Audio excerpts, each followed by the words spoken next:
Trump Iran पर हमला करने का फैसला ले चुके थे, लेकिन उन्होंने दावा किया कि आखिरी वक्त में उन्होंने फैसला बदल लिया। ट्रंप के इस रवैये से ईरान का हौसला और बढ़ा हुआ नजर आ रहा है। ईरान दुनिया के सामने साबित कर रहा है कि अमेरिका डर चुका है। ईरानी विदेश मंत्री ने अमेरिकी कांग्रेस की रिपोर्ट का हवाला देकर दावा किया है कि युद्ध के दौरान अमेरिका के 42 विमान नष्ट हो गए।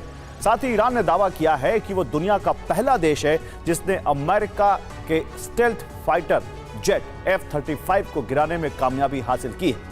इसी बीच व्हाइट हाउस से भी चौंकाने वाली जानकारी आई। कहा गया है कि ट्रंप ने कोई फैसला लिया ही नहीं था, तो बदलने का सवाल कहां उठता है।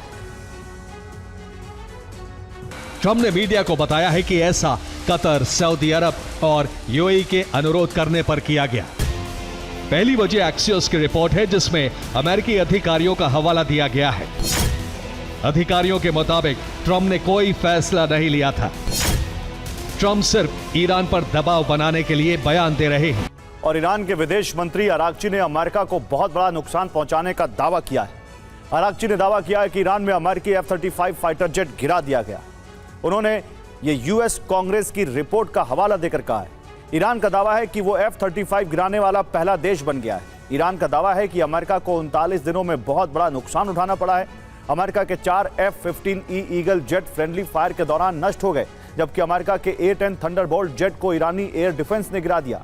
ईरान का दावा है कि मिसाइल हमलों के दौरान अमेरिका के 7 KC-135 कार्गो विमान भी नष्ट हो गए। ईरान ने सऊदी के प्रिंस सुल्तान एयरबेस पर हमला किया था। एयरबेस पर कई ईरानी मिसाइल गिरी थी।